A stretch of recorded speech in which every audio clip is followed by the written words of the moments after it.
તો સનાતન ધર્મના આરાધ્ય દેવ એવા ભગવાન શ્રી રામની દંતકથાઓ ખૂબ જ પ્રચલિત છે, જે અનુસાર આજે અમે આપને એક એવા મંદિરના દર્શન કરાવીશું જેની માન્યતા ભગવાન શ્રી રામના વનવાસ સાથે જોડાયેલી છે। આવો જોઈએ।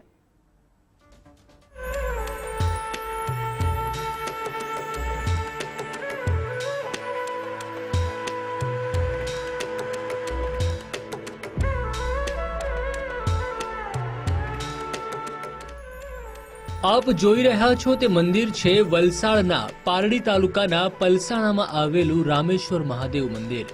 આ મંદિર ગંગાદેવી મંદિર તરીકે પણ ઓળખાય છે। આ મંદિરની દંતકથા રામાયણ અને ભગવાન શ્રી રામના વનવાસ સાથે જોડાયેલી છે। હું દર સોમવારે અહીંયા મહાદેવના દર્શન કરવા માટે આવું છું અને આજુબાજુના દરેક ગામના વતની અહીંયા દર્શન કરવા માટે આવે છે। આ મંદિરની ખૂબ પ્રસિદ્ધ મંદિર છે અહીંયા ગુજરાતની અંદર, વલસાડ જિલ્લાની અંદર। આ મંદિરની અંદર રામ ભગવાન અને લક્ષ્મણ અને સીતા માતાએ જેઓ વનવાસ માટે નીકળ્યા હતા ત્યારે સીતા માતાને તરસ લાગી હતી અને રામ ભગવાને બાણ માણીને સીતા માતાને તરસના માટે ગંગા દેવી પ્રગટ કરી હતી અને ત્યારથી આ મંદિરને ગંગાજી તરીકે ઓળખવામાં આવે। રામેશ્વર મહાદેવનું મંદિર છે અને મારા જીવનના એક પ્રસંગ છે કે રેડસી એટલે સોમાલિયાની બાજુમાં આવ્યું, જે અમે સુએઝ કેનાલમાંથી પાસ થઈને આવ્યા ત્યારે ચાચા લોકો અમને પરેશાન કરતા હતા। ત્યારે એક વખત એવું બનેલું કે અમને છે ને ડ્રોન એટેક કરેલું, તેમાં બોમ્બ નાખીને અમને ઉડાડવા માટે ખૂબ પ્રયત્ન કરેલા, પણ હું રામેશ્વર મહાદેવને યાદ કર્યા અને તે અરસામાં અમે લગભગ અડધો જ કલાકની અંદર એ વાઇન્ડ અપ થઈ ગયું।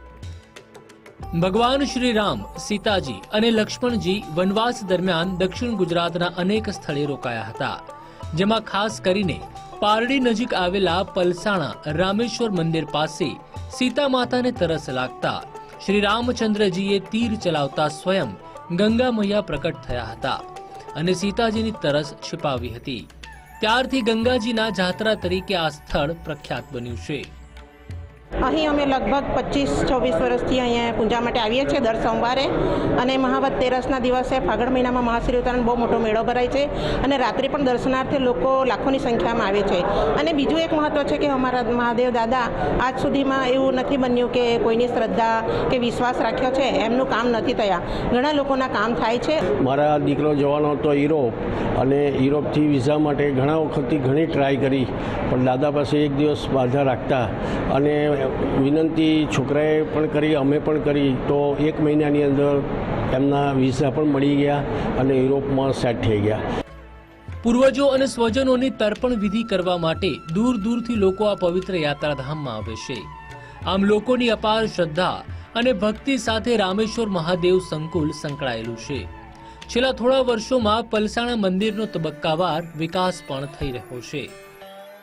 અહીંયા જે રામેશ્વર મહાદેવ મંદિર છે એમના હું પૂજારી ટ્રસ્ટી તરીકે અમે ઘણા બાપ દાદા વખતથી સેવા બજાવતા આવેલા છે। એવી દંતકથા સાંભળેલી છે બાપ દાદા તરફથી કે અહીંયા રામ, લક્ષ્મણ અને સીતાજી જ્યારે વનવાસ દરમિયાન નીકળેલા ત્યારે અહીંયા આ સ્થળ પર આવેલા સીતા માતાને પાણીની તરસ લાગેલી, ત્યારે રામ ભગવાન હોય એમણે વડ પીપળાનો ઉમરો એની આજુબાજુ તીર મારેલા, ત્યારથી પાણી નીકળેલું, તે પાણીની પ્યાસ બુઝાવી તે લોકો સમય સમજે કે અહીંથી નીકળી ગયેલા। આ મંદિરનું ખૂબ જ મહત્ત્વ છે અને જિલ્લાના તમામ લોકોની આસ્થા આ મંદિર જોડે જોડાયેલી છે। આ મંદિરમાં અમે છેલ્લા 15-20 વર્ષથી ટ્રસ્ટી છે ને અમારા હસ્તક આની મેનેજમેન્ટ છે અને આ મંદિરનું ડેવલપમેન્ટ, રિનોવેશનનું કામ અમે કરીએ છીએ। આજે પણ ભગવાન શ્રી રામના પૌરાણિક પ્રમાણો મંદિર પરિસર તેમજ આસપાસના વિસ્તારમાં જોવા મળે છે, જેની સાથે ઇતિહાસ પણ જોડાયેલો છે। रितेश पटेल, गुजरात फर्स्ट, पारडी।